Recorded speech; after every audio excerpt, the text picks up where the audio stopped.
우리가 소선지서를 앞 11권을 살펴봤고 또 12시간에 걸쳐서 오늘은 13번째 시간 이제 마지막 책인 말라기서입니다. 여러분은 말라기 하면 어떤 게 떠오르십니까? 아마 말라기서에서 가장 많이 쓰이는 게 11조 하면 복 받는다라는 말라기 3장 10절 말씀일 겁니다. 만군의 여호와가 이르노라 너희의 온전한 11조를 창고에 들여 나의 집에 양식이 있게 하고 그것으로 나를 시험하여 내가 하늘 문을 열고 너희에게 복을 쌓을 곳이 없도록 붙지 아니하나 보라. 아마 말라기 모든 구절 중 가장 많이 인용되고 특히 11조에 대한 설교를 할 때, 헌금에 대한 설교를 할 때 많이 쓰여서 가장 부각되는 구절입니다. 그래서인지 말라기 하면 다른 건 다 놔두고 그냥 11조 하면 복 받는다 이것만 이제 생각하게 되는 것 같습니다. 근데 여러분 말라기라는 책은 11조 하면 복 받는다 그런 말 하려고 쓴 책이 아닙니다. 우리가 말라기서를 살펴보기 전에 말라기서의 그 시대적 배경을 좀 보면 좋을 것 같습니다. 여러분 주전 538년 1차 포로 귀환 때 유다 백성들을 인술해서 예루살렘에 왔던 사람은 총독 스룹바벨과 대제사장 여호수아였습니다. 그들의 역할은 무너진 예루살렘 성전을 재건하는 거였죠. 중간에 뭐 중단되긴 했지만 학개야 스가랴 선지자의 출현으로 성전 재건은 잘 이루어졌습니다. 그리고 주전 458년 2차 포로 귀환 때 유다 백성들을 인술해서 예루살렘에 왔던 사람은 학사 겸 제사장이었던 에스라였는데 그의 역할은 무너진 백성들의 영적 삶을 재건하는 것이었죠. 마지막으로 주전 444년 3차 포로 귀환 때 유다 백성들을 인술해서 예루살렘에 왔던 사람은 총독 느헤미야였습니다. 그리고 그의 역할은 무너진 예루살렘 성벽을 재건하는 거였습니다. 그렇게 느헤미야에 의해서 성벽의 재건을 마친 후 느헤미야 8장에 보면 모든 백성들이 수문 앞 광장에 모였을 때 새벽부터 정오까지 율법을 읽어주는 에스라 그 이야기가 나오죠. 왜냐하면 이제 영적인 삶을 재건하는 것은 에스라의 역할이니까 이제 에스라가 이곳에 또 등장하게 됩니다. 그렇게 에스라가 읽어주는 하나님의 율법을 듣고 백성들은 울면서 회개하며 단절되었던 하나님과의 영적인 관계를 다시 회복하기 시작합니다. 그렇게 하나님의 말씀을 들은 백성들은 즉각 회개했는데 그 회개 기도가 느헤미야서 이제 9장에 나오죠. 그렇게 회개한 후에 하나님 앞에 결단하고 서명한 사람들의 이름들이 이제 느헤미야서 10장에 나오게 됩니다. 근데 그 10장을 보면 그들이 그 회개를 그들의 그 회개가 얼마나 진심이었는가 하는 것을 보여주는 장면이 나옵니다. 느헤미야를 시작으로 당시 이스라엘 지도자들이 모두 한 명씩 나와서 언약의 인을 치는 장면인데 여기에 언약의 인을 친다는 이야기는 다시 약속을 하면서 그 지도자들이 우리가 하나님 말씀 앞에 바로 서겠다. 그리고 그 백성들을 하나님의 말씀대로만 인도하겠다고 모든 사람들이 보는 가운데 그 지도자들이 나와서 자신의 그 자기의 인격을 걸고 서명을 하고 있는 겁니다. 그리고 나서 그 백성들이 다 언약에 동참을 해서 서약을 하는데 그 표현이 아주 의미심장합니다. 하나님의 율법을 준행하는 모든 자와 그들의 아내와 자녀들 곧 지식과 총명이 있는 자들은 다 저주로 맹세했다 라고 기록하고 있습니다. 여러분 어떤 맹세가 저주로 하는 맹세일까요? 혹시 여러분들이 정말로 회개하고 새롭게 되기를 원한다면 이렇게 기도하실 수 있겠습니까? 하나님 이제부터는 제가 진심으로 정직하게 살겠습니다. 제가 만일 남의 물건에 손을 대거나 아니면 거짓을 말한다면 제게 육체의 가시를 주어서 평생 장애인으로 살게 하소서. 그런 기도할 수 있겠습니까? 주님 제가 정말 주님을 잘 섬길 텐데 혹 주일에 예배를 빠지거나 아침에 경건 시간을 갖지 않고 하루를 시작한다면 교통사고가 나서 다리가 부러지게 하시고 직장에서 해고되게 하여 주시옵소서. 제가 진심으로 매일 새벽마다 하나님께 기도하겠습니다.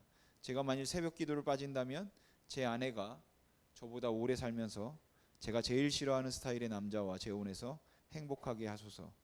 여러분 이런 기도 할 수 있겠습니까? 근데 이들이 그렇게 저주로 맹세를 했다라는 것이죠. 우리가 다시 하나님을 떠나고 우상을 섬기면 우리를 저주하사 재앙이 임하게 하시고 열국의 종이 되게 하소서. 그만큼 그들이 진실했다는 것이겠죠. 그런 엄청난 개혁을 경험하고 부흥을 경험하고 난 다음에 느헤미야가 아닥사스다 왕과 약속한 대로 페르시아 본토로 12년 만에 돌아가게 됩니다. 근데 돌아가면서도 어느 정도 안심했을 겁니다. 왜냐하면 느헤미야 12장 47절을 보면 스룹바벨 때와 느헤미야 때에는 온 이스라엘이 노래하는 자들과 문지기들에게 날마다 쓸 목을 주되 그들이 성별한 것을 레위 사람들에게 주고 레위 사람들은 그것을 또 성별하여 아론 자손에게 주었느니라. 그러니까 이제 레위 사람들과 제사장들이 11조가 잘 받쳐지면서 그 11조를 통해서 레위 사람들이 받고 또 레위 사람들이 받쳐진 11조로 또 아론의 자손들에게 주고 이렇게 생계를 걱정하지 않고 성전에서의 일, 또 백성들을 가르치는 일 등을 할 수 있었기 때문에 어느 정도 걱정 없이 떠났겠죠. 그리고 그렇게 느헤미야가 페르시아로 돌아가게 되죠. 근데 그 느헤미야가 다시 돌아갔다가 예루살렘으로 다시 오게 되는데 그 시간이 뭐 1년 만에 다시 돌아왔다 하기도 하고 그 시간이 뭐 1년 반이다, 좀 더 길었다 이렇게 말하기도 하는데 뭐 시간은 중요한 게 아니니까 아무튼 느헤미야가 예루살렘으로 다시 돌아옵니다. 그럼 느헤미야가 다시 돌아왔을 때 이 유다 백성들은 어떻게 되었을까요? 다시 옛날로 돌아가 있었습니다. 하나님을 향한 열심도 말씀을 붙들고 살려는 의지도 보이지 않았습니다. 다시 옛날로 돌아가서 이방인들과 결혼하고 생활 습관도 이방인들과 똑같아지고 안식일을 지키지 않고 제사도 잘 드리지 않고 11조와 첫 열매도 가져오지 않았습니다. 그리고 그 모습을 본 느헤미야는 불같이 화를 냅니다. 그렇게 느헤미야가 화를 낸 것은 아직 그 안에 유다 백성들을 향한 열정이 있다는 것이죠. 그래서 포기하지 않고 다시 개혁을 합니다. 그리고 그렇게 느헤미야가 두 번째 예루살렘에 와서 사역할 그 당시에 함께 사역하던 사람이 말라기 선지자입니다. 저는 말라기 선지자가 활동했던 시기를 그 느헤미야가 다시 왔을 때로 보는데 더러는 주전 444년, 그러니까 느헤미야에 의해 포로기한을 하기 전, 그러니까 에스라 느헤미야 그 시대 그 느헤미야가 오기 3차 포로기한 전으로 보기도 합니다. 그래서 이 말라기의 사역이 에스라 느헤미야의 개혁의 그 배경이 되었다 이렇게 보기도 합니다. 근데 어떤 시기로 보든 느헤미야가 처음 왔을 때의 그 유다 백성들의 상태나 다시 왔을 때의 유다 백성들의 상태는 그 타락한 상황은 비슷하기 때문에 별반 문제가 되지는 않습니다. 11조도 안 하고 첫 열매도 안 드리고 제사도 대충 형식적으로 매너리즘에 빠져버리고 재물을 가져와도 성의 없고 정성이 없고 저는 것, 병든 것, 눈먼 것 이런 것들을 가져온 것이죠. 어차피 먹을 것 아니고 이 재물은 다 태울 건데 좋은 건 기르고 태우는 건 연기만 올라가면 되니까 대충 아무거나 가져온 거죠. 그리고 이방인들과 결혼하며 다시 혼합주의에 빠져버리게 된 겁니다. 여러분 옛날에 바벨론의 포로로 잡혀가기 전에는 백성들이 오랫동안 성경 교육이 없었기 때문에 그 신명기 37장에 보면 7년마다 성경을 낭독하라고 하고 그를 통해서 자손들에게 하나님 경외하기를 가르치라고 하는데 이스라엘의 역사를 통해서 이 일을 하질 않거든요. 그래서 바알이 하나님인지 아세라가 하나님인지 말곰이 하나님인지 몰렉이 하나님인지 아스다롯이 하나님인지 여호와가 하나님인지 뭐가 하나님인지 도대체 분간할 수 없는 배우지 않았기 때문에 그런 시대였기 때문에 이것도 섬기고 저것도 섬기고 대충 섬기고 그럴 수 있다고 할 수도 있을 겁니다. 근데 바벨론의 포로로 잡혀가서 우상은 아무것도 아니며 천하 모든 신들은 아무것도 아니며 창천하지 하나님 한 분밖에 없고 그 여호와 하나님 곧 자신들의 그 자기들의 하나님이 하나님이고 전능하신 분이고 거룩하신 분이고 유일하신 분이다 라는 것을 확실히 깨닫고 다 공부하고 다시 왔습니다. 그리고 에스라 느헤미야 때 7월 달에 다시 성경 낭독회까지 해서 회개하고 결단하고 그래서 정말 하나님을 안다고 생각했는데 그렇게 그래서 그들이 정말 저주로 맹세하기까지 하나님의 말씀대로 산다고 그렇게까지 다짐했는데, 그렇게 하나님을 안다고 생각했지만 그렇게 알아도 진정으로 안 게 아니라, 하나님을 인격적으로 안 게 아니라 머리로만 안 것이죠. 근데 그나마도 지도자가 떠나버리고 나니까, 지도자 뭐 에스라 느헤미야가 있을 때는 하는 척 하더니 그 지도자가 사라지고 나니까 원점으로 다 돌아가 버리고 엉망이 되어 버렸다라는 것이에요. 그리고 이렇게 되니까 이제는 하나님이 정말로 지쳐버린 겁니다. 아무리 전능하신 하나님이라도 그 사랑의 상처를 입어버리면 이제 어찌할 줄 모르는 것이죠. 우리는 그동안 하나님이 얼마나 마음이 상해 있는지, 하나님이 얼마나 애가 타는지, 통곡하시는 하나님, 심판의 칼을 갈고 계시는 하나님, 지옥에 불을 떼고 계시는 하나님, 하나님의 이런 면도 있는데 뭐 그런 거를 우리가 상상하지는 않습니다. 왜냐하면 말씀을 읽으면서 하나님의 심정이 어떠한지 그것을 헤아려 본 적이 없기 때문이죠. 여러분, 하나님께서 온갖 방법을 모세부터 말라기까지 하면 꼬박 1000년인데 1000년을 하나님께서 온갖 방법을 다 해봤습니다. 모세를 보내고 여호수아를 보내고 그 사사를 12명씩이나 보내고 사무엘을 보내고 다윗을 보내고 나중에 안 되어서 엘리야를 보내고 엘리사를 보내고 이사야, 에레미야, 에스겔, 다니엘, 호세아, 요엘, 수많은 예언자들을 보냈습니다. 이런 문서를 남긴 예언자만 그렇지 비문서 예언자까지 합하면 얼마나 많은 하나님의 종들을 보냈겠습니까? 그래도 안 되어서 결국은 나라 자체를 아예 없애버리고 이방 나라에서 70년 포로 생활을 하는 가운데 아무것도 바라보지 않고 하나님만 바라볼 수 있는 곳에 가서 우상은 아무것도 아니며 상천하지의 유일하신 하나님, 전능하신 창조주 하나님은 이스라엘의 하나님 한 분밖에 없다라는 것을 다 공부하고, 그리고 데려와서 성전도 건축하고 성경 통독까지 다 해보고 했지만 그러고도 다시 타락해 버리니까 이제 하나님께서 어떻게 해볼 수 있는 아무 길이 없는 것이죠. 여러분, 하나님께 제일 간단한 거는 뭐겠습니까? 다 쓸어버리는 겁니다. 다 죽여버리고 새로 시작하면 됩니다. 여러분, 몇 번씩이나 하나님께서 진멸하라고 했죠. 출애굽 했을 때도 모세가 여러 번 막아섰는데 그렇게 하나님께서 몇 번 진멸하라고 했습니다. 여러분, 출애굽할 때 남자 장정만 60만 명이니까 노인, 여자, 어린아이까지 합치면 200만은 되었을 것인데, 근데 바벨론의 포로로 잡아간 사람은 불과 4,600명에 불과했습니다. 그 나머지는 칼과 기근과 연병에 죽었거나 아니면 온 세상 만국에 흩어놓고 칼이 따라가면서 죽게 만들거나, 그렇게까지 하나님께서 이 이스라엘에게 진노하셨다라는 것이죠. 그래서 지금 돌아온 사람 1차 프로기한테 한 5만 명 정도 왔는데 3차까지 해서 10만 명 안팎 안 되게 돌아왔을 텐데, 그리고 이제 그 사람들이 불어나서 20만 명쯤 됐을까요? 그 정도인데 이 전능하신 하나님께서 이 20만도 안 되는 이스라엘이 마음대로 안 되어 가지고 다 죽여버릴까? 아니면 아예 이혼을 해버릴까? 그것도 안 된다면 하다못해 별거라도 해볼까? 이렇게까지 마음이 상해 있는 상황, 그런 분위기가 이 말라기 선지자가 활동하던 시대의 이야기다라는 것이죠. 그러니까 그런 분위기에서 마지막으로 한번 만나보고 일을 정리하자 하고 하나님과 이스라엘 사이에 마지막 대화가 물론 마지막 책은 느헤미야서 마지막 장이 될 텐데 그 같은 활동했던 시대니까 이 말라기서가 하나님과 이스라엘의 또 마지막 대화다라고 할 수 있습니다. 여러분, 죽이든 별거하든 이혼하든 아무튼 마지막 대화로 마주 앉았는데 그쯤 되면 분위기가 무겁고 먼저 말 꺼내기가 쉽지 않죠. 좀 그렇습니다. 그래도 누군가 먼저 말을 시작해야 되죠. 보통 남자랑 여자가 마지막으로 만나서 말을 해야 한다면 남자가 말을 시작하고 보통 여자는 삐딱하게 앉아 토라져 있습니다.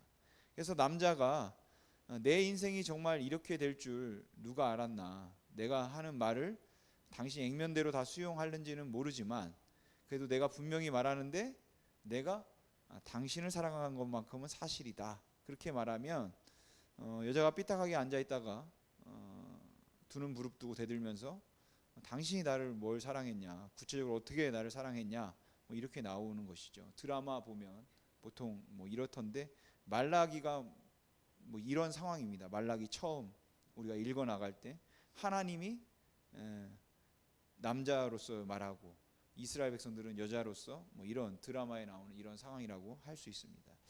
여러분, 하나님이 이스라엘을 사랑했습니까? 안 사랑했습니까? 사랑했죠. 근데 때렸나요? 안 때렸나요?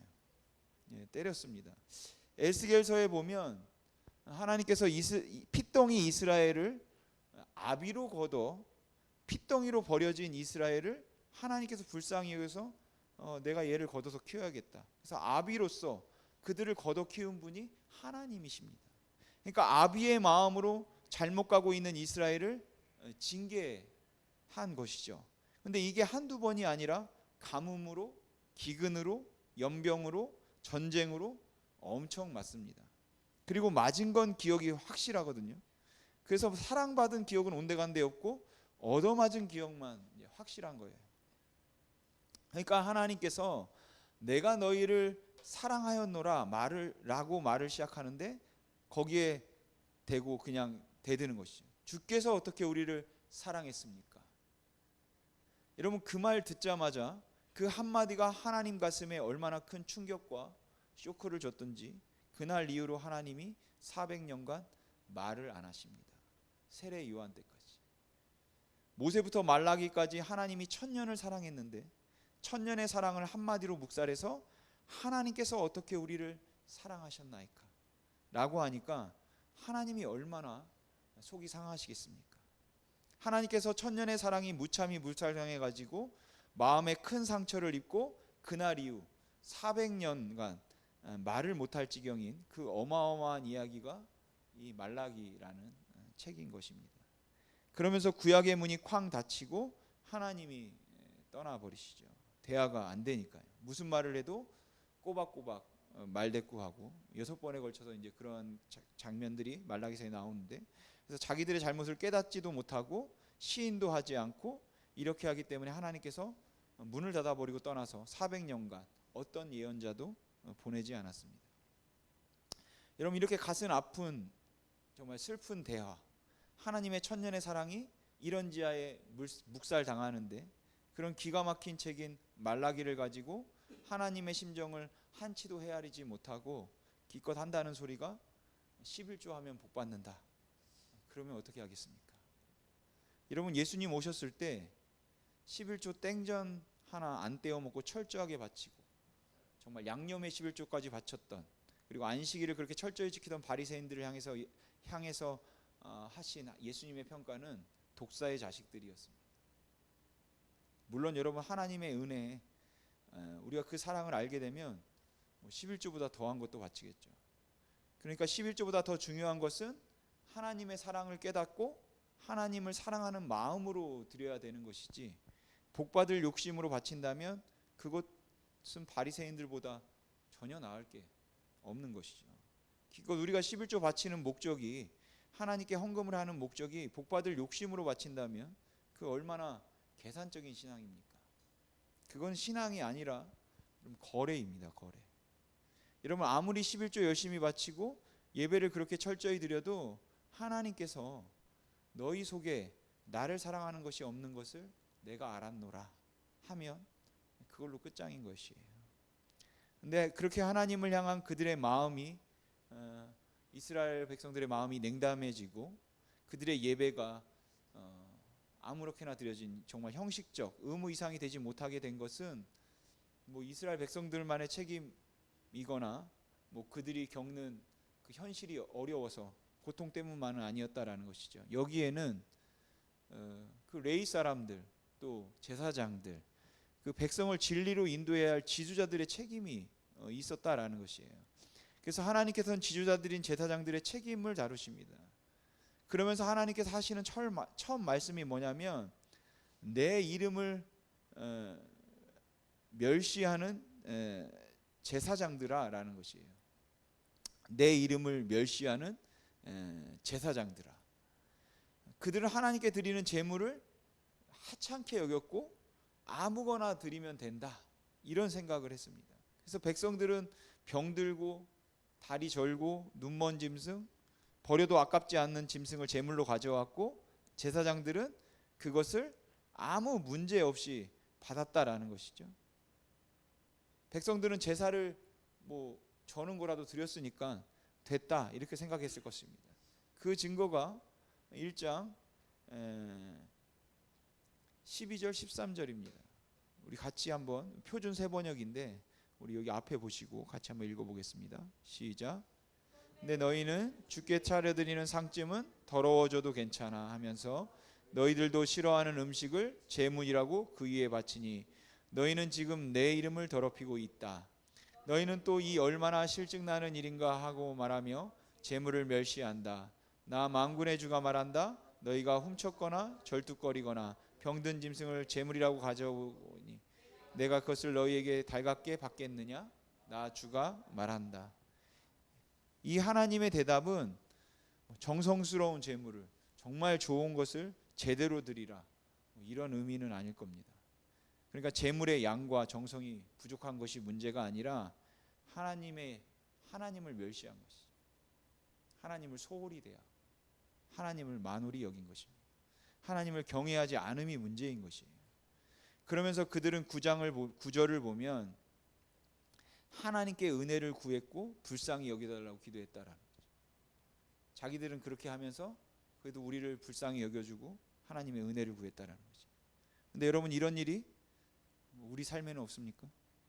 하나님을 향한 경외감이 없고 하나님이 자신의 삶에서 그리 중요한 분이 아니지만 그럼에도 불구하고 주일에는 예배당에 와서 예배를 드리고 기도하고 여관에서는 빠지지도 않습니다.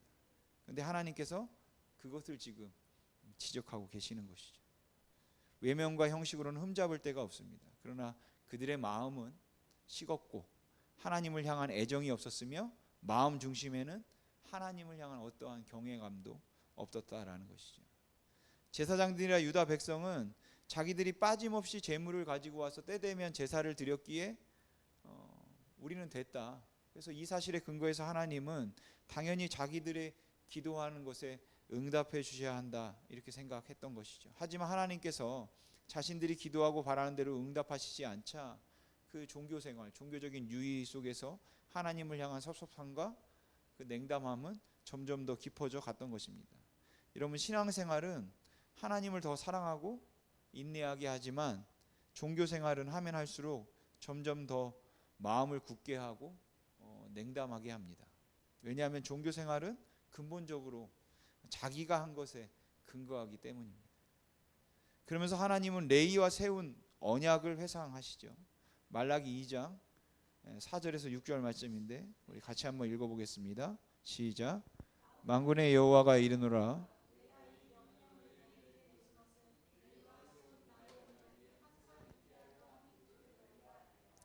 레위와 세운 나의 언약은 생명과 평강의 언약이라.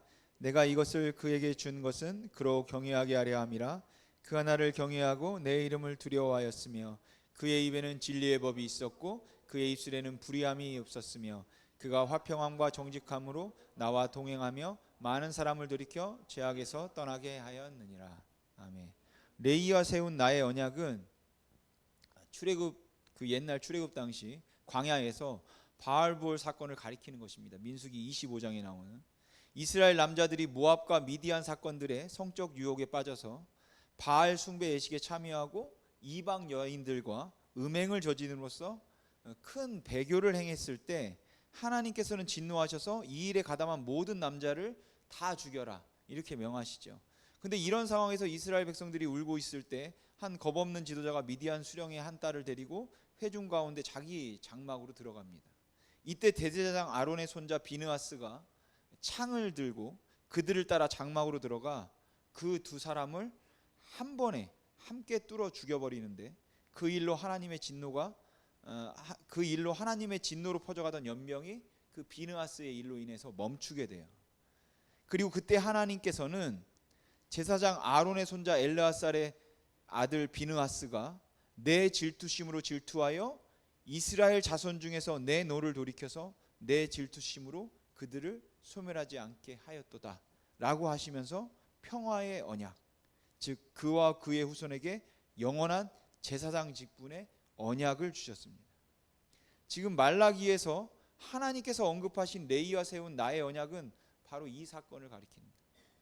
불경건이 온 회중을 지배하고 있을 때 하나님을 경외하는 한 사람 비느하스가 질투하는 열심으로 하나님의 편에 서서 용감하게 행동한 것을 하나님이 기뻐하셨다라는 것이죠.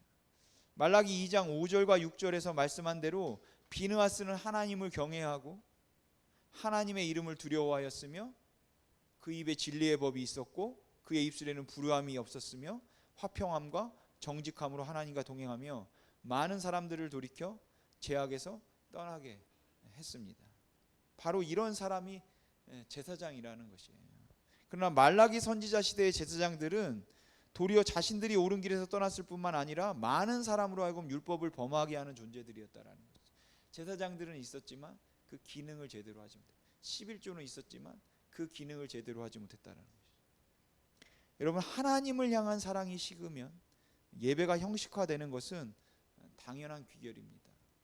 예배 자체를 그만두지 않아도 예배는 형식에 불과한 것이 되고 만다라는 것이죠. 여러분은 어떻습니까? 하나님에 대한 감동이 있으십니까? 하나님의 은혜의 맛을 알고 살아가십니까? 올 한 해를 돌아보면 하나님께 대한 여러분의 마음은 어땠습니까? 또한 여러분의 예배는 어떠했습니까? 그래서 우리가 정말 하나님을 믿는 것만 가지고는 안 되고 우리 마음을 다하고 뜻을 다하고 힘을 다하여, 여기 뜻을 다하여 할 때 이 뜻이 히브리어로 네페시인데 호흡, 영혼이라는 의미입니다. 이러면 하나님께서 사람을 창조하실 때 그 생기를 불어넣자 사람이 생령, 즉 네페시가 되었다, 이렇게 말씀하거든요. 진짜 살아있는 사람이 되었다라는 것이에요.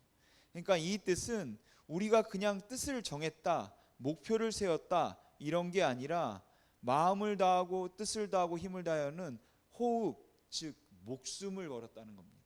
목숨을 걸고 목숨을 다해서 그러니까 우리는 마음을 다하고 목숨을 다하고 힘을 다하여 내 하나님 여호와를 사랑해야 한다라는 것이에요. 여러분, 하나님을 사랑하는 마음이 없다면 그거는 그냥 종교 행위에 불과한 겁니다. 이런 하나님의 절절한 그리고 크고 놀라운 사랑의 결론으로 쓰여진 것이 말라기서다라는 것이죠. 근데 여러분, 만약 이 말라기로 모든 게 끝이었다면 뭐 하나님이 그렇게 사랑했었나 보네, 이렇게 될지도 모릅니다. 그러나 여러분, 여기가 끝이 아니지 않습니까? 비록 하나님의 진노로 400년간 하나님이 침묵하셨지만 하나님은 자신의 독생자 아들을 우리에게 내어주심으로 자신의 사랑을 확인하셨습니다. 여전히 우리를 사랑하고 계심을 확인시켜 주셨다라는 것이죠.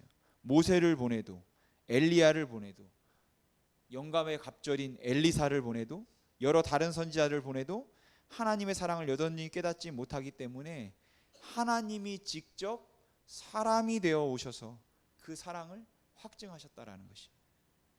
여러분, 우리가 하나님을 사랑해서가 아니라 하나님께서 친히 그 사랑의 끈을 놓지 않으시고 니들이 그렇게 해도 그래도 내가 니들을 사랑한다 라고 확인시켜 주신 것입니다. 사랑하는 성도 여러분, 우리는 하나님께서 우리를 지금까지 어떻게 사랑해 오셨는지 우리가 이 사실을 잘 깨달아야 합니다. 또한 앞으로도 계속 사랑하신다라는 것도 우리가 잊지 말아야겠죠. 그리고 우리가 죄 중에 있었지만 그래도 사랑하셨다는 사실을 우리가 잊어서도 안 됩니다. 때로는 우리가 사망의 음침한 골짜기를 헤매며 오늘 원망하던 이스라엘 백성들처럼 하나님을 원망했었지만 그래도 우리를 사랑하셨다는 그 사실을 여러분 잊지 마시기 바랍니다. 제가 제 아내와 결혼할 때 처음 만나서 그 결혼하기까지 한 2개월, 3개월 좀 안 걸린 것 같은데 2개월 반 정도 걸렸습니다. 그 짧은 기간 동안 평탄하게 결혼했으면 좋았을 텐데 그렇지는 않았고 딱 한 번 위기가 있었는데 제 아내가 생각할 시간이 필요하다고 제주도로 도망간 일이 있었습니다. 물론 뭐 너무 빠르게 모든 일이 진행되어서 한편으로는 조금 불안한 것도 있었을 겁니다. 근데 더 큰 이유가 있었는데 그것이 무엇이냐면 제가 자기를 별로 안 사랑하는 것 같다는 것이었습니다. 그러니까 자기가 더 좋아하는 것 같고 뭐 저는 아니라는 것이죠. 근데 뭐 저는 그렇지는 않았거든요. 아마 뭐 속을 까서 보여줄 수 있다면 뭐 누가 더 사랑했는지 알 수 있었을 텐데 그 뭐 속을 까서 보여줄 수는 없으니까 우리가 할 수 없는 거죠. 뭐 사랑도 안 하는데 뭐 결혼하자고 했겠습니까? 머리에 뭐 위에 사랑 지수가 이제 표시된다면 아마 쉽게 우리가 좋을 텐데 물론 뭐 보인다면 좀 불안한 사람도 있을 수 있습니다. 이런 보이지는 않지만 부부가 사랑하는 것과 같이 또 부모가 그 자녀를 사랑하는 것과 같이 하나님의 그 사랑은 보이지는 않죠.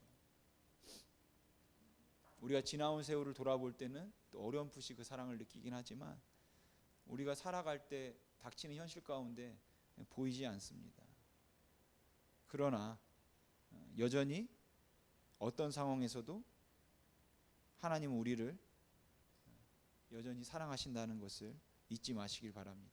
그 은혜를 우리에게 여전히 여러분 베풀고 계심을 여러분 꼭 기억하시기 바랍니다. 그리고 여러분 엄밀히 말하자면 하나님은 그 사랑을 우리에게 확실하게 보여주셨습니다. 자신의 아들을 죽임으로써 하나님의 우리에 대한 사랑을 확증하셔서 확실하게 보여주셨다라는 것이죠. 여러분 그 사랑을 믿으시기 바랍니다.